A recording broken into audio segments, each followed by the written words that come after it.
नौजवानों को लैपटॉप और कंप्यूटर और टैबलेट दिया जाएगा, इसकी भी चिंता की जाएगी, इसको भी हम आगे बढ़ाएंगे।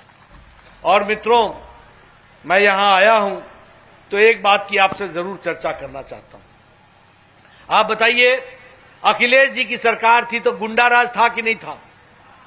गुंडा राज था कि नहीं था? माफिया राज था कि नहीं था? और बहनों असुरक्षित थी कि नहीं थी? माताएं बहनें असुरक्षित थी कि नहीं थी? आज योगी जी की सरकार आई है, माफिया राज समाप्त हुआ है कि नहीं हुआ है? गुंडे जेल में गए कि नहीं गए? और शांति अमन चैन है कि नहीं है? और अमन चैन विकास की पहली शर्त होती है, इसको भी याद रखना चाहिए। और मैं यहां आपको एक बात कहने आया हूं, देखो नेता का फर्क क्या पड़ता है। अगर अच्छी सरकार हो, नेता सही हो तो जनता खुश रहती है, अगर नेता गड़बड़ हो तो जनता मुसीबत में होती है। अब आप देखिए, यही आजम खान, यही व्यक्ति, वही जुर्म, वही कानून, यही आजम खान बताओ मंत्री बन के दंदनाता था कि नहीं दंदनाता था? अखिलेश जी के राज में दंदनाता था कि नहीं दंदनाता था? और यही अतीक अहमद, ये दंदनाता था कि नहीं दंदनाता था? गुंडागर्दी करते थे कि नहीं करते थे? माफिया राज था कि नहीं था? और ये मुख्तार अंसारी, ये भी गुंडागर्दी करता था कि नहीं करता था? और जुर्म करते थे कि नहीं करते थे? आज पहले अखिलेश जी के जमाने में ये मौज मना रहे थे, दंदनाते थे। आजकल योगी जी के जमाने में तीनों जेल के अंदर बैठे हैं, तीनों जेल के अंदर बैठे हैं। ये है व्यक्ति के बदल जाने से कानून वही होने के बावजूद कानून अपना रास्ता अख्तियार करता है। किसी ने, पत्रकार ने पूछा कि अखिलेश जी कह रहे थे कि इनको गलत कानून के अंतर्गत अंदर किया है। मैंने कहा तो अखिलेश जी छुड़वा लो, आप छुड़वा लीजिए, कानून तो वही है। जेल के अंदर आप हैं, अभी आप क्यों हैं? और आपको इतना क्या प्यार है कि आप ऐसे, जो लोग जेल में हैं और आधे बेल पर हैं, वो आपके प्रत्याशी हैं? मतलब आपको कोई प्रत्याशी नहीं मिलता है, ये जेल और बेल वाले ही मिलते हैं। बोलो, ऐसे लोगों को आगे बढ़ाना है क्या? ऐसे लोगों को बढ़ाना है क्या? मैं जानना चाहता हूं, ऐसे लोगों को बढ़ाना है क्या? मित्रों, मैं आपके सामने यहां कुछ तथ्य रखने आया हूं और मैं चाहूंगा मेरे मीडिया के साथी नोट कर लें, तारीख वाइज नोट कर लें, इसलिए कि आप कल को ये ना कहिएगा कि नड्डा जी ने तो ऐसे ही आकर के बोल दिया और उसमें कोई सच्चाई नहीं थी, उसमें कोई तथ्य नहीं था। यहां से गोरखपुर कितनी दूर है?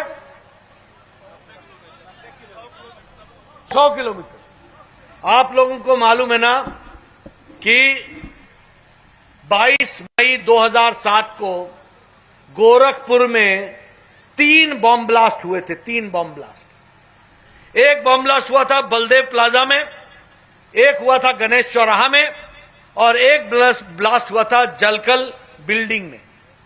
15 लोग मारे गए थे, 50 लोग घायल हुए थे। तारीख बता रहा हूं, 22 मई 2007। इसमें यूपी की पुलिस स्पेशल टास्क फोर्स और एनआईए ने तहकीकात की और एक हरकत उल जिहाद उल इस्लामी, इस संगठन का व्यक्ति और इसके साथ साथ एक संगठन जिसको इंडियन मुजाहिदीन कहते हैं, ये 2 संगठन के आदमी में 2 लोग पकड़े गए। एक का नाम था हाकिम तारिक कासमी और दूसरे का नाम था खालिद मुजाहिद। हाकिम तारिक कासमी ये आजमगढ़ का रहने वाला था और खालिद मुजाहिद जो था ये जौनपुर का रहने वाला था। जब इनको पकड़ा गया तो इन्होंने बताया कि जो बम ब्लास्ट संकट मोचन में मंदिर में हुआ था वाराणसी में, उसका भी काम इन्होंने ही किया था। इन्होंने बताया कि जो मुंबई ट्रेन ब्लास्ट हुआ था लोकल ट्रेन में, जिसमें 200 आदमी मारे गए थे, वो भी इन्होंने ही किया था। इन्होंने बताया कि जो कचहरी बम ब्लास्ट हुआ था अयोध्या में, लखनऊ में और वाराणसी में, वो भी इन्होंने ही किया था। इन्होंने बताया कि दशाश्वमेध घाट में जो बम ब्लास्ट हुआ था वो भी इन्होंने ही किया था।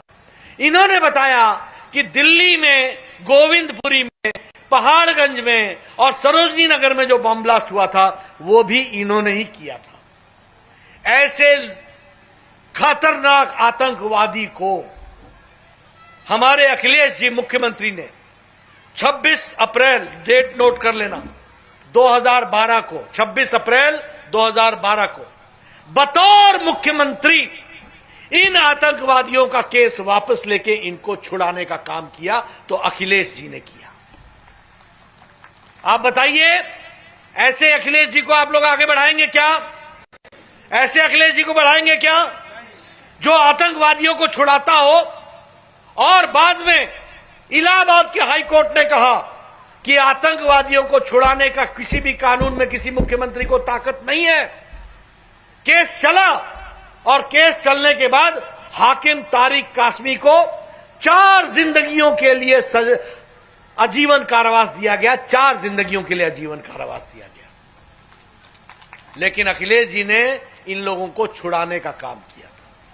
मैं दूसरी घटना आपको बताना चाहूंगा, ये भी डेट नोट कर लेना मेरे पत्रकार भाई। और जब अखिलेश आएंगे, वैसे तो ये कोई बॉर्डर के इलाके में अखिलेश जी आए मुझे उम्मीद नहीं है। पहले आए कभी? बतौर मुख्यमंत्री आए? अब पत्रकार बंधुओं से कहूंगा कभी लखनऊ में मिल जाए आपको तो आप उनसे पूछना कि जेपी नड्डा ने आपको कहा था। योगी जी?